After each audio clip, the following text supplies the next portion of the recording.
हित परित हिताई मिताई जात छोड़ देला। हित परित हिताई मिताई जात छोड़ देला। जब समय होला कमजोर, जब समय होला कमजोर त हर कोई साथ छोड़ देला। जब समय होला कमजोर त हर कोई साथ छोड़ देला। बात अगर हम शुरुआती से करें तो अक्सर ऐसा माना जाता है कि फल कैसा होगा वो पेड़ से निर्धारित होता है। तो मेरे पिताजी सिलाई करते हैं, तो अक्सर होता था ना कि वो सिलाई करते करते गाना बजाते थे। तो पहले जो डेक होता था, टेप रिकॉर्डर, तो उस सब से वो गाना बजाते रहते थे, हमेशा गाना बजते रहता था। काम होता था ईद का, छठ का, इस टाइप का, तो रात में भी गाने बजते रहते थे। तो हम सुनते रहते थे बचपन से। और हम स्कूल जाते थे तो हमारे सर लोग हमको बहुत मोटिवेट करते थे, वो अक्सर हमसे सॉन्ग सुनते थे। तो शुरुआत तो वहीं से हुआ और आगे चल के बढ़ते गए तो पता चला कि आप कितना भी अगर अपने आप में है कि कर रहे हैं, लेकिन बिना गुरु ज्ञान नहीं है। तो मैं जब यहाँ शहर में आया तो मैं अपने गुरुजी से मिला। श्री शंभू संगीत महाविद्यालय मेरे गुरुजी हुए। आप गांव के रहने वाले? जी, हम गांव के रहने वाले हैं। इंडिया का समझिए लास्ट बॉर्डर है, नेपाल बॉर्डर पे मेरा घर है, तो मैं वहाँ से आता हूँ।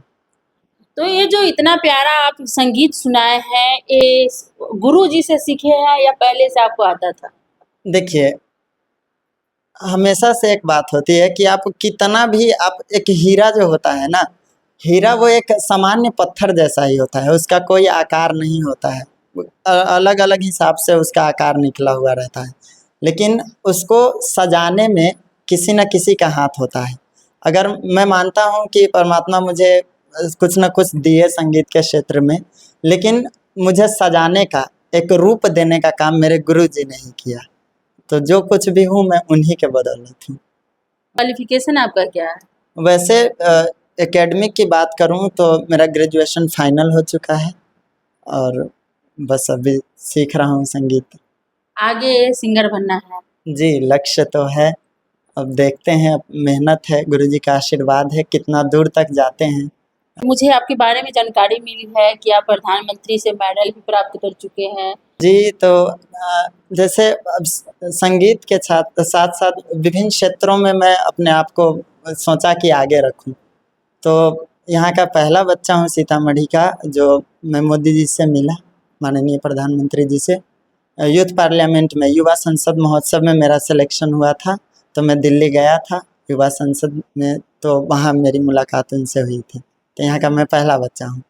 और अलग अलग क्षेत्रों में, जैसे स्पोर्ट्स में, रनिंग में भी मैं हूँ आगे, और भाषण प्रतियोगिता हो, फिर युवा एक समाज सेवी के रूप में भी हमारे कॉलेज में एक इकाई चलती है एनएसएस, राष्ट्रीय सेवा योजना, तो मैं वॉलंटियर हूँ, स्वयंसेवी हूँ। और उससे जुड़कर अलग अलग जो वॉलंटियरशिप होता है तो उसमें मैं एक्टिव रहा, तो बहुत सारी चीज़ें।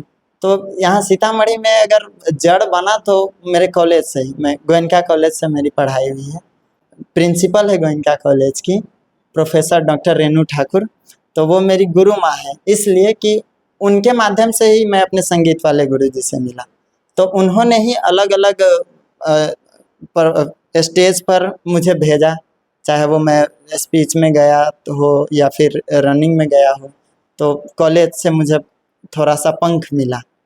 आपके पिताजी एक दर्जी ही गांव में कहते हैं, तो उतना पैसा भी तो नहीं हो पाता होगा जो आपको इतना क्वालिफिकेशन दे, और जितना आप आगे बढ़े हैं काफ़ी खर्च हुआ होगा, तो इतना पैसा कहाँ से लाते थे? जी, तो एक होता है ना कि जब पिताजी थे दर्जी, तो वो चीज़ मुझे विरासत में समझिए मिल गया। मैं जब स्कूल से पढ़ के आता था तो पिताजी काम करते रहते थे, मैं आराम से बस खड़े रहता था और देखते रहता था कि कैसे काम हो रहा है।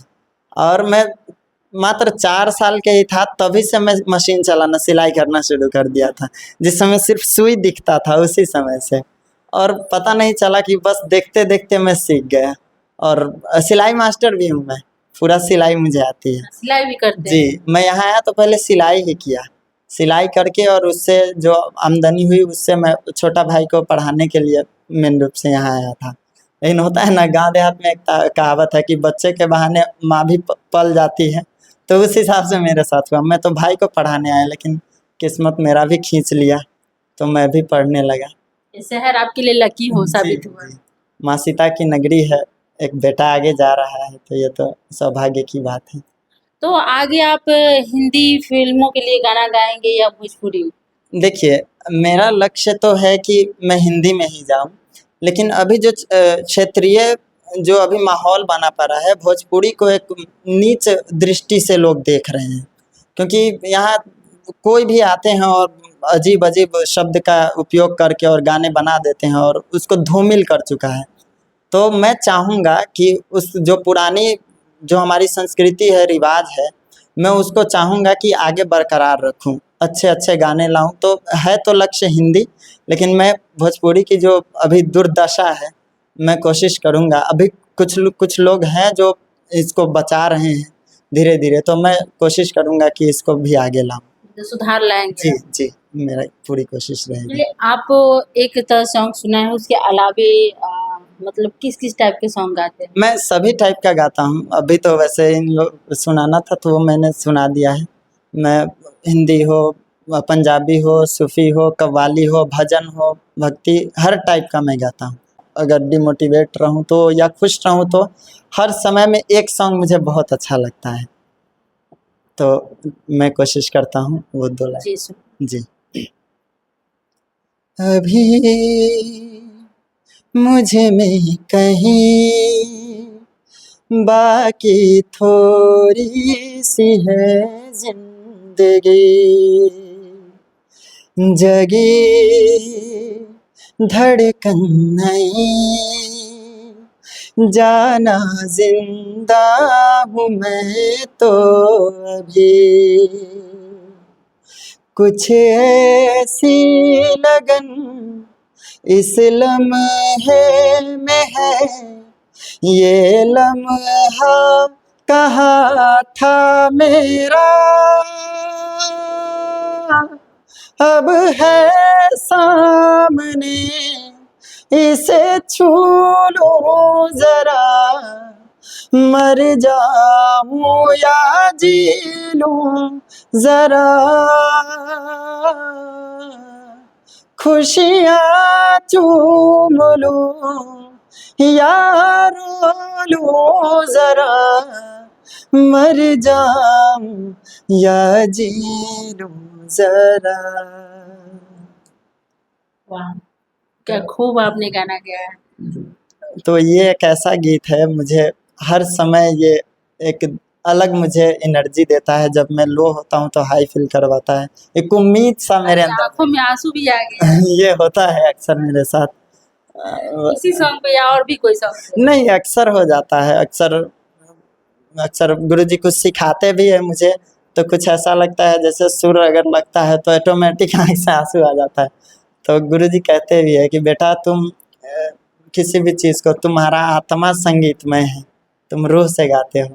अक्सर ऐसा हुआ है कि हम गाते रहते हैं, कुछ सीखते रहते हैं, आँख से आंसू आ जाती है। आपके पापा, आपकी माँ आपका सहयोग करते हैं? जी, बिल्कुल, उनके सहयोग के बिना तो कुछ भी नहीं हो सकता है। अब जितना उनसे संभव हो पाता है, कोई भी इस दुनिया में 2 ऐसे लोग हैं, एक माता-पिता और दूसरे गुरु। हमेशा चाहेंगे कि उनके पुत्र, उनके शिष्य हमेशा आगे रहें, और मेरा सौभाग्य है कि माता-पिता और गुरु जो भी है हमको एकदम चाहते हैं कि मैं बहुत आगे जाऊँ। तो मैं जिसको आप पढ़ाने आए हैं, वो अभी क्या कर रहा है? वो भाई वो भी पढ़ रहा है और उसका भी क्षेत्र रुझान थोड़ा इधर है।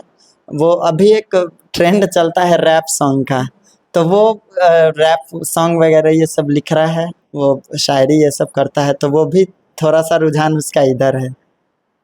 जी, और हम लोग बस पढ़ रहे हैं, सभी लोग पढ़ रहे हैं और आगे देखते हैं भविष्य कहाँ जाए। इतना मधुर सॉन्ग गाते हैं, सो इनके गाना सुन कर के आपको भी समझ में आया होगा। लेकिन आप फिर से इच्छुक हो इनका गाना सुनने के लिए, तो आप कमेंट बॉक्स में ज़रूर लिखें।